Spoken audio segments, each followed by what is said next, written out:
नमस्कार दोस्तों, स्वागत है आपका हमारी चैनल में GSTI get set to invest. दोस्तों, आज का जो टॉपिक है हमारा उसके ऊपर जाने से पहले हम लोग आज मार्केट में कैसा परफॉर्मेंस रहा है वो उसके बारे में थोड़ा समझ लेते हैं। तो हम यहाँ पे देख सकते हैं निफ्टी 50 का आज का जो परफॉर्मेंस था हम लोग को गैप अप ही देखने मिला था और उसके बाद हम लोग को एक थोड़ी गिरावट हम लोग को नजर आई और उसके बाद जो प्रीवियस क्लोजिंग था इसका उसको टच करके हम लोग को इसमें एक अच्छी खासी रिकवरी देखने मिली। ठीक है, तो यहाँ पे आप देख सकते हैं जो ओवरऑल परफॉर्मेंस था वो 119 पॉइंट्स की हम लोग को तेजी देखने मिली और ओवरऑल अगर परफॉर्मेंस देखें तो हम लोग ठीक ठाक ही बोल सकते थे। आज का परफॉर्मेंस हम लोग को market through out the market हम लोग को अच्छा ही दिखने मिला था, लेकिन एक ऐसा शेयर था जिसमें हम लोग को आज अच्छी खासी तेजी देखने मिली थी। ठीक है, और उस शेयर में हम लोग को पिछले कुछ महीनों से हम लोग को एक गिरावट का माहौल था उसमें था। सिर्फ उस वही शेयर में नहीं, हम लोग उस पूरे सेक्टर में हम लोग को उसमें एक गिरावट नजर आई थी।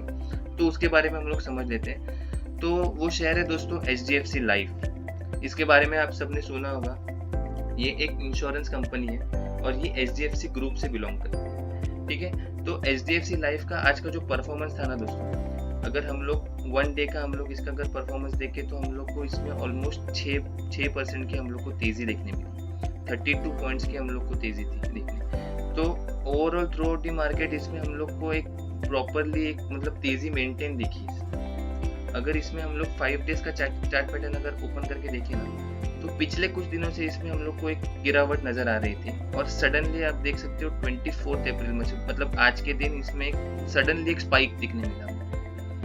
उसके बाद थ्रू आउट द मार्केट हम लोग देख सकते हैं कि इसमें थोड़ी गिरावट आई और फिर जो क्लोजिंग था इसका वो उसके हाई के करीब ही हुआ, हम लोग देख सकते हैं। तो मैंने जैसे आपको पिछले वीडियोस में मेरे कुछ कहा है कि जब ऐसे हम लोग को सडन तेजी या फिर सडन गिरावट हम लोग को देखने मिलती है ना, तब उसके पीछे कुछ ना कुछ तो रीजन होता है या फिर बड़ा कुछ तो रीजन होता है। ठीक है, तो समझ लेते हैं वो रीजन क्या है दोस्तों। तो यहाँ पे मैं NSE की ऑफिशियल वेबसाइट के ऊपर आ चुका हूँ।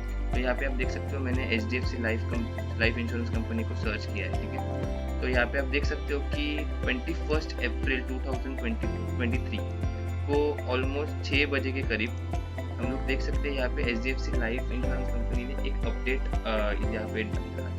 तो इसकी PDF भी उन्होंने अपलोड की।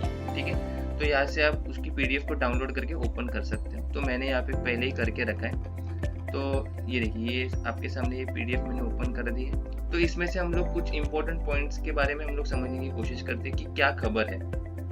ठीक है, तो यहाँ पे आप देख सकते हो कि HDFC bank has received a letter dated 20th April from Reserve Bank of India. ठीक है, यहाँ पे आप देख सकते हो। तो RBI की तरफ से HDFC बैंक को एक लेटर गया है। तो उस लेटर में ऐसा लिखा है कि the RBI has permitted HDFC Bank and HDFC Limited to increase the shareholding to more than 50% in HDFC Life Insurance Company। ठीक है, तो HDFC बैंक और HDFC Limited इन दोनों को RBI ने परमिशन दिया है कि वो अपना जो स्टेक है HDFC लाइफ इंश्योरेंस कंपनी में वो 50% से भी ज्यादा बढ़ा सकते हैं। ठीक है, तो यही रीजन की वजह से हम लोग को ये जो तेजी देखने मिली ना दोस्तों, ये यही रीजन की वजह से। तो रिसेंटली हम लोग को HDFC बैंक और HDFC लिमिटेड के मर्जर के बारे में हम लोग को बहुत सारी खबरें सुनने में आई थी।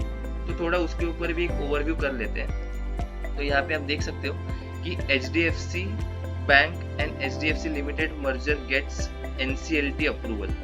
ठीक है, तो NCLT बेसिकली एक नेशनल कंपनी लॉ ट्रिब्यूनल। ठीक है, तो ये एक ऐसी अथॉरिटी है ना दोस्तों जो कॉर्पोरेट जो डिस्प्यूट्स रहते हैं ना उसके ऊपर ये एक्शंस लेते हैं।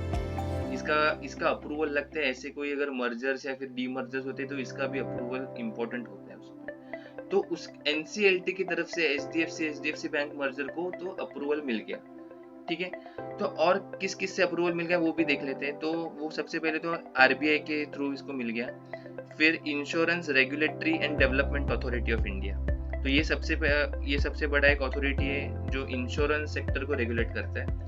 उसके साइड से भी इन लोग को अप्रूवल मिल गया। और एक PFRD है, pension fund regulatory and development authority. इनके साइड से तो ये बड़े 3 जो रेगुलेटर्स है इनके तरफ से इनको अप्रूवल तो मिल गया। ठीक है, उसके बाद जो शेयर होल्डर्स रहते हैं ना, उनके साइड से भी उनको अप्रूवल मिल गया। The merger has been cleared the stock exchanges and competition commission, मतलब स्टॉक एक्सचेंज और कंपटीशन कमीशन इनकी तरफ से भी इन लोग को क्लियरेंस मिल गया। तो ये जो मर्जर है ना दोस्तों, ये अभी तक का इंडिया का सबसे बड़ा मर्जर माना जाता है। तो बेसिकली अगर हम देखें तो जब मतलब इनका जो HDFC बैंक और HDFC लिमिटेड का जब मर्जर होगा तो इनका जो टोटल बैलेंस शीट होगा ना दोस्तों, वो ऑलमोस्ट 18 लाख करोड़ के आसपास हम लोग को देखने मिलेगा। यहाँ पे आप देख सकते हो the combined balance sheet will be almost 18 lakh crore, यहाँ पे लिखा हुआ है। और यहाँ पे देख सकते हो कि आफ्टर द मर्जर ना हम लोग को HDFC bank 100% public share holders की हम लोग को कंपनी देखने मिलती है। तो यहाँ पे आप देख सकते हो, यहाँ पे क्लियर कट लिखा हुआ है ये चीज। तो दोस्तों यहाँ पे हम और एक जो बहुत मतलब शेयर होल्डर्स के लिए जो सबसे इम्पोर्टेंट न्यूज हम लोग देख सकते हैं वो है every HDFC share holder will get 42 shares of HDFC bank for every 25 shares held. इसका मतलब क्या होता है दोस्तों कि जो HDFC लिमिटेड के जो शेयर होल्डर्स है ना दोस्तों, उनके अकाउंट में HDFC बैंक के 42 शेयर्स आ जाएंगे। मतलब जिसके पास HDFC लिमिटेड के 25 शेयर्स होंगे ना, उसके अकाउंट में HDFC बैंक के 42 शेयर्स आ जाएंगे और वो HDFC लिमिटेड के 25 शेयर्स हट जाएंगे। तो ये एक सबसे इम्पोर्टेंट न्यूज शेयर होल्डर्स के लिए है, ठीक है।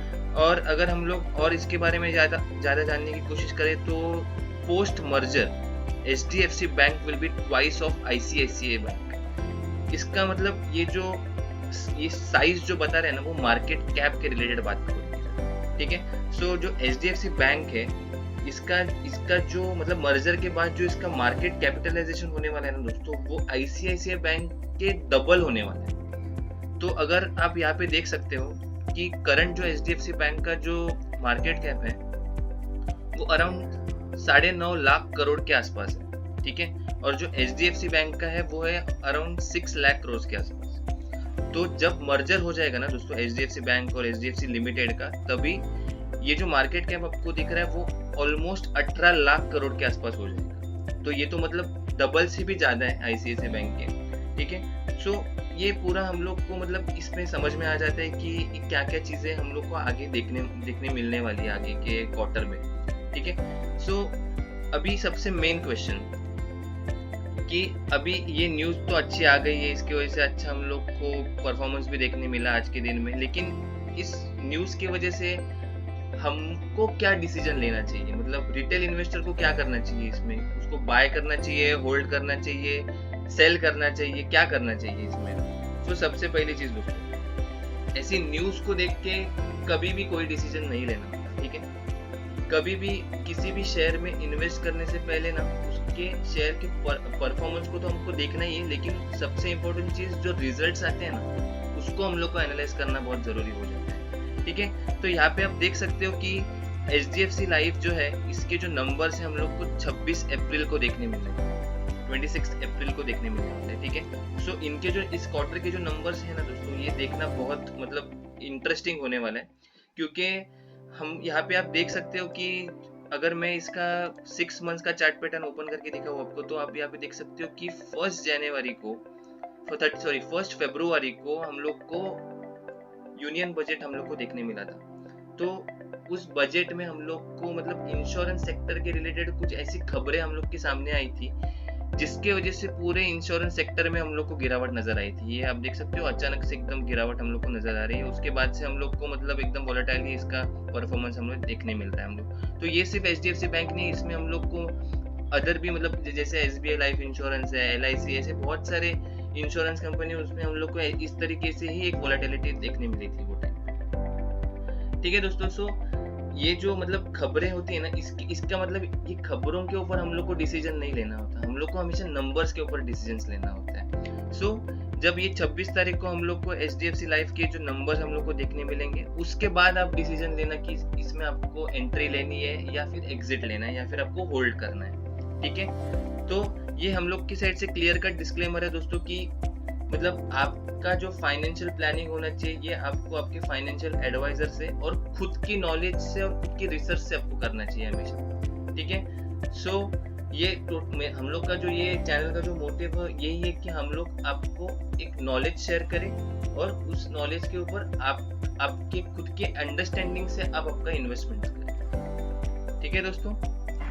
अगर आपको हमारा वीडियो अच्छा लगा होगा तो प्लीज़ लाइक एंड सब्सक्राइब करना मत भूलना। Thank you for watching, goodbye and take care.